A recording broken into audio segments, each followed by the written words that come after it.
शादी की रात अगर हस्बैंड ये कहे कि ये सब चीज़ें तुम्हारे लिए तो आम है ना, तुम्हारे साथ तो हमेशा यही सब कुछ होता होगा। उस दुल्हन के ऊपर क्या गुजरेगी? क्या दिल उसका कहेगा कि उसके चरित्र के ऊपर, उसकी इज्जत के ऊपर इतना बड़ा इल्ज़ाम? आखिर क्यों? मेरी पढ़ाई कंप्लीट हो चुकी थी और मैं अब एक जॉब कर रही थी। बहुत अच्छी जॉब थी मेरी। मेरी शादी की कोई तमन्ना नहीं थी, मैंने कभी किसी से नहीं कहा था। मैं अपनी ज़िंदगी में, अपनी दुनिया में बहुत खुश थी। पर कहते हैं ना, माँ-बाप को फ़िक्र बहुत ज़्यादा लगी रहती है। मेरी माँ अक्सर यही कहती थी, "बेटा, भाई की शादी हो गई, अब तुम भी कर लो।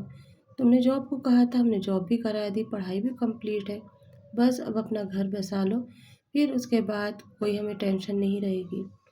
माँ-बाप के कहने की वजह से और उनकी ज़िद की वजह से मुझे शादी करनी पड़ी। उन्होंने ये रिश्ता देखा और वो रिश्ता बहुत अच्छा था, बड़े घराने का था। लड़का पढ़ा लिखा था और उसकी भी अपनी खुद की कंपनी थी और उसकी वजह से ना मेरा रिश्ता जब वहाँ से आया तो मेरी किस्मत पे सब रश्क करने लगे और कहने लगे कि रिश्ता बहुत अच्छी जगह से आया है, बड़े घराने से है, किसी चीज़ की कमी नहीं होगी। और वो मुंबई में रहते थे और मैं राजस्थान में। राजस्थान से रिश्ता, वहाँ से मुंबई से रिश्ता राजस्थान का सफ़र तय करता हुआ हमारे घर तक पहुँचा था। मेरी फूफियाँ, मेरे ताई चाचियाँ सारे मेरी किस्मत पे रश्क कर रहे थे। मैं भी जॉब छोड़ना नहीं चाहती थी क्योंकि मेरी जॉब बहुत अच्छी थी और मैं चाहती थी कि मैं आगे बढ़ूँ, लेकिन माँ-बाप की वजह से मुझे झुकना पड़ा। आखिरकार वो रिश्ते के लिए हाँ करनी पड़ी। 1 साल मेरी मंगनी रही। मंगनी के बीच में हम कभी भी बात करते थे, हम एक-दूसरे के पास जाते नहीं थे क्योंकि रास्ता बहुत दूर का था, इसलिए ना वो इस तरफ आते थे कभी, ना ही मैं। बस मेरी सास और मेरे ससुर गाड़ी से आते और सिर्फ़ 10-15 मिनट या आधा घंटा हद से हद बैठते और चले जाते। उस बीच हमें कभी एहसास नहीं हुआ कि बहू नहीं, एक नौकरानी लेने आए हैं। पढ़ा लिखा होने के बावजूद भी मुझे मेरे माँ-बाप ने यही सिखाया था, "बेटा, ससुराल के अंदर किसी के सामने ज़बान नहीं चलाते, ससुराल में ऐसे रहते हैं और इस तरीके से करते हैं।" हर बात पे रोक-टोक वही थी और मैं समझ रही थी कि जाने जाने दो, कोई बात नहीं। आखिर माँ-बाप है, शिक्षा ही दे रहे हैं ना, अच्छी चीज़ ही बता रहे हैं। उनकी बातों पे मैंने ध्यान करा और इस तरह से मेरी शादी के दिन नज़दीक आए। वहाँ से उन्होंने मुझे पूछा कि तुम्हें कपड़े में कैसे चाहिए, क्या चाहिए?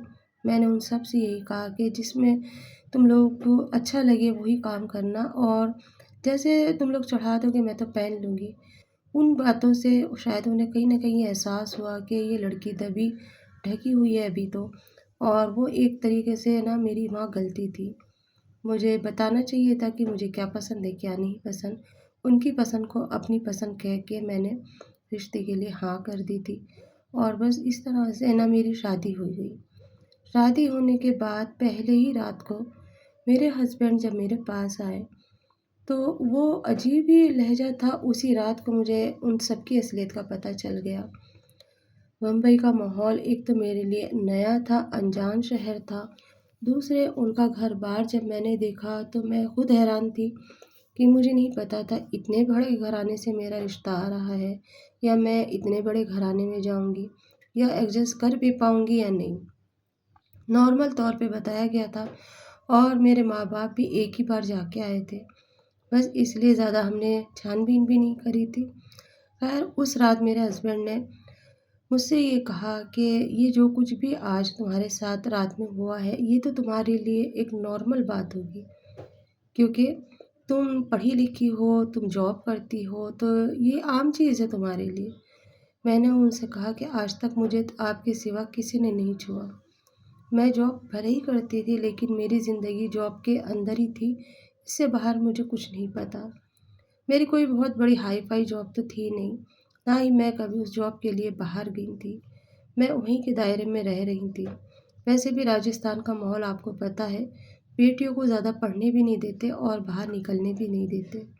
पहले के ज़माने में तो बेटियों को भी मार दिया जाता था, अब तो कम से कम उन्हें जीने देते हैं, लेकिन अधिकार सारा माँ-बाप के हाथ ही होता है।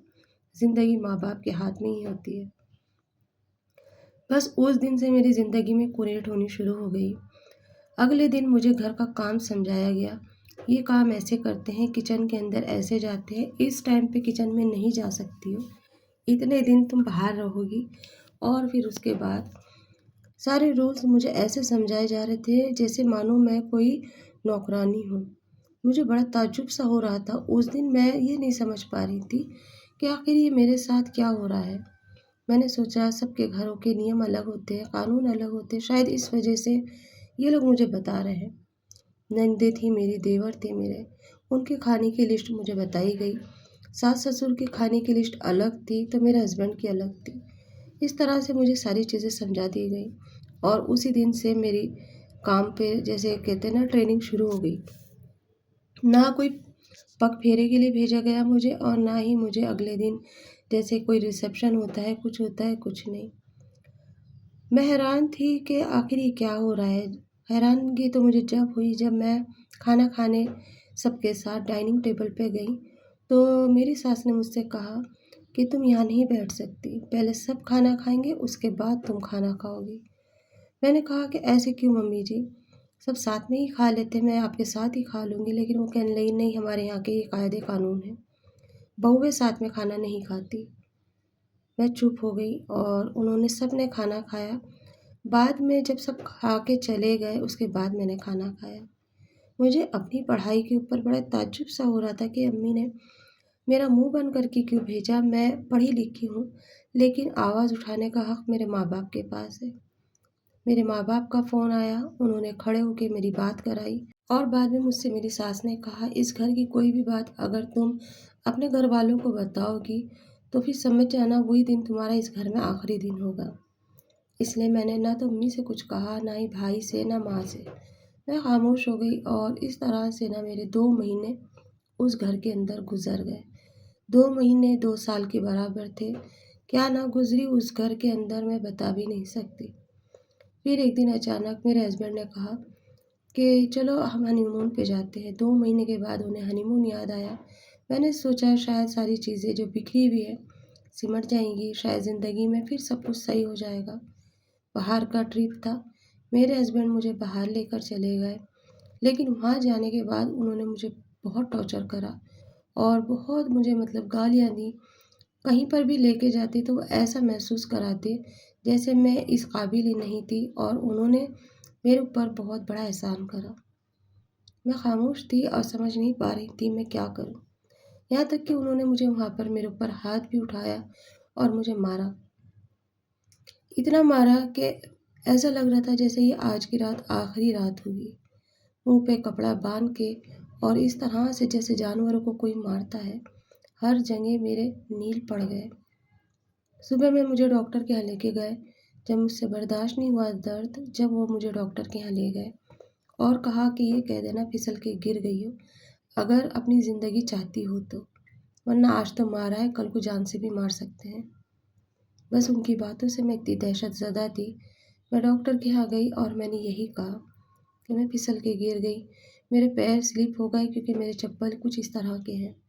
डॉक्टर भी कुछ नहीं समझ पाया और मुझे दवाई दे दी और मैं घर आ गई। कुछ दिन वहाँ रहने के बाद में जब मैं अपने ससुराल वापस आई तो फिर वही मेरे लिए सब कुछ चालू हो गया।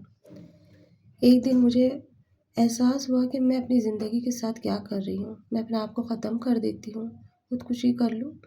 मुझे इन्होंने इतना मजबूर कर दिया कि मैंने सोचा आज मैं अपने आप को ख़त्म ही कर देती हूँ। बाद में मुझे इस बात का एहसास हुआ कि गलती मेरी कहाँ है, कहाँ पे मैं गलत हूँ, जो मैं अपनी जान देने जा रही हूँ। मेरे मरने के बाद भी तो ये ऐसे ही खुल्लम खुल्ला रहेंगे, मेरी जगह कोई और आ जाएगी। उस वक़्त मैंने अपने घर वालों को फ़ोन करके कहा कि मुझे आकर के ले जाओ, अब मुझसे बर्दाश्त नहीं हो रहा। मेरी शादी को 3 महीने हुए थे और 3 महीने में मैं ज़हनी तौर पे और जिस्मानी तौर पे बहुत ज़्यादा बीमार हो चुकी थी। मेरे भाई आए और मेरे भाई ने आकर के बहाना लिया और इस तरह से ना मुझे बहाने से मेरे घर पे ले जाया गया। 1 महीना तो मैं इस सदमे में थी कि मैं घर पे आ गई हूँ, मैं ज़िंदा हूँ या नहीं, क्योंकि मेरे साथ वो अत्याचार हुए थे जो मैंने कभी सोचे भी नहीं थे। खाने के नाम पे मुझे एक दिन बासी खाना दिया जाता था और हर वक़्त मैं दूसरों की नज़रों में कैद रहती थी। अपने हक़ की लड़ाई मैंने अपने घर से, अपने मायके से लड़ी और अपने माँ-बाप से कहा कि जो शिक्षा तुमने मुझे दे के भेजी थी, वो बिल्कुल गलत थी। आज के ज़माने में ये सब कुछ नहीं होता। क्या मैं एक जानवर हूँ? क्या मुझे जीने का हक़ नहीं? इस ज़माने में भी आज के टाइम पे सदियों पुरानी रीति-रिवाज में मुझे जकड़ा गया और पढ़ी-लिखी होने के बावजूद भी मुझे ये एहसास दिलाया गया कि नहीं, तुम अपने हक़ की लड़ाई नहीं लड़ सकते। पापा तो बहुत नाराज़ थे, लेकिन यहाँ पर मेरे भाई ने और मेरी माँ ने मेरा साथ दिया और मेरी हक़ की लड़ाई लड़ा के मुझे उस घर से अलग करा, आज़ाद कराया। आज मैं अपनी ज़िंदगी में बहुत खुश हूँ